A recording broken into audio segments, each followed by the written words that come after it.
Boy, oh boy, what a surprise that was in the Premier League over the weekend. Nottingham Forest, bottom of the table going into this recent match day, and they managed to pull off a 1-0 victory against the resurgent Liverpool at the City Ground in Nottingham. And credit to Forest for doing what they do very well. Steve Cooper has got them working well once again, and it finally looks like Forest are back to the way they were playing in the Championship last season. What's going on, guys? It is Ketch back again with another video, and yeah, I just thought we'd start off with Forest because that was the biggest upset of the weekend in my view.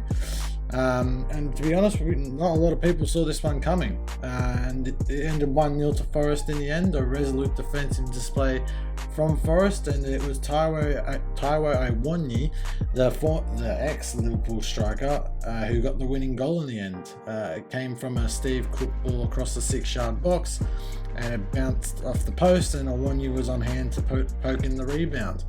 And because of that goal, Forest have now continued their unbeaten run at the City Ground over Liverpool. Now stretches back about 30 years. I think the 90s was the last time that Liverpool actually got a result at Nottingham Forest that wasn't a loss or a draw.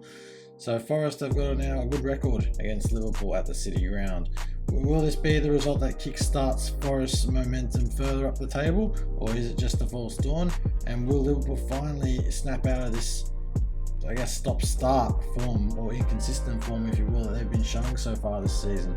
They're up against a really poor Leeds side at the moment, so we shall see how that goes for Liverpool and for Forest when they play their next game.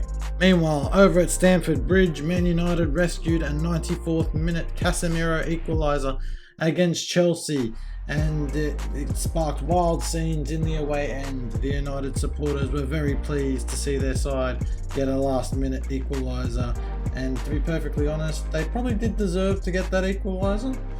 They'd been probably hard done by the penalty decision that was awarded to Chelsea about 7 minutes or 8 minutes before, which Jorginho naturally put away from the penalty spot. But Casemiro's header literally just made it over the line. Goal line technology confirming that it had indeed gone over the line, and it gives Erik ten Hag a vital point at Chelsea and continues United's good performance in the absence of Cristiano Ronaldo, who was not in the squad for this game after his actions in the previous game against Tottenham, which saw him walk down the tunnel and play no further part in that game or in this one against Chelsea, as he wasn't part of the matchday squad. But United are a bit inconsistent as of recent, but they're doing alright under new manager Ten Hag. So will they continue their push up the table? Only time will tell. But Anthony, their new signing, looks very good, and Casemiro has given them some much more needed solidarity in the midfield that they've been severely lacking in recent seasons. But to Molineux, and Wolves hosted Leicester in a must-win clash for both sides at the bottom end of the Premier League table. And even though Wolves had the majority of the possession and majority of the shots, they ended up on the wrong side of a 4-0 thrashing at home to a rejuvenant Leicester City side. Goals from Harvey Barnes, Jamie Vardy, Yuri Tielemans, I think there was an own goal in there as well, gave him a 4-0 win. Sorry, it was James Maddison who got the win, gave him the goal. James Maddison gave him a 4-0 win at Molineux, and it's now essentially put Wolves in the relegation zone, and Leicester have climbed out of the relegation zone as they continue their mini revival with Brendan Rodgers. Wolves, on the other hand, they look out of sorts in recent times. They've got Diego Costa up front, which is a bit of a bizarre decision. To be perfectly honest, why they signed him, I'm not particularly sure. I guess there wasn't much else that Wolves could really turn to. But as for Leicester, they're coming back up the table where they should be. And it seems to be that this weekend of Premier League football, the bottom place teams are just coming up with result and performances that they've been sorely missing all season. Over to Villa Park, and Aston Villa, fresh off sacking Steven Gerrard, have convincingly bounced back with a 4-0 thumping of Brentford, and to be honest, it wasn't really a contest. Villa were up 3-0 inside the first 20 minutes, 2 goals to Danny Ings, and Leon Bailey, who opened the scoring, had Villa up at 3-0 in very quick time. And then Ollie Watkins finished off Brentford early on in the second half, but it seems a bit odd that this performance comes after they sacked their manager.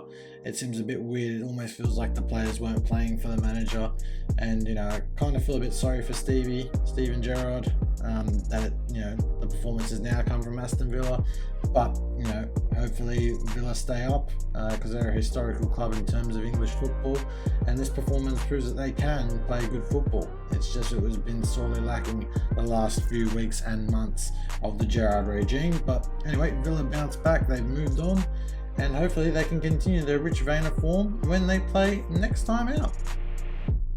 Finally, we head over to the Tottenham Hotspur Stadium, and Newcastle have managed to get themselves into the top four with a 2-1 win at Spurs. Goals to Callum Wilson and Miguel Almiron sealed the deal for Tottenham, even though Harry Kane did give the Spurs fans one back early on in the second half. But Callum Wilson's first goal was a thing of beauty. The ball gets played over from the Newcastle defence. Hugo Lloris, the Tottenham keeper, comes out and misses it with his hands. He almost sort of tries to bash it with his chest. He gets knocked over by Callum Wilson. Wilson regathers the ball and manages to curl a beautiful chip over Lloris's attempted header into the back of the Spurs net. And there was a lot of arguments and repercussions and complaints from the Spurs players, but it was upheld by VAR and confirmed as a goal. And then Miguel Almiron scored a beautiful goal a couple of minutes later, going past a couple of Spurs defenders and netting past Lloris from a tight angle. And it's shown that Newcastle, with their new Saudi ownership and Eddie Howe, the manager under the helm, they seem to be playing some really good football at the moment. Almost a surprise package of the season, I would say. And I really hope it continues for Newcastle. They've had years of torrid leadership under Mike Ashley and rubbish managers in between. So it looks like this is finally a corner being turned for Newcastle. But anyway, that is the end of this video, guys. Please do like, share and subscribe. And I will see you in another video very soon. See you guys. Goodbye.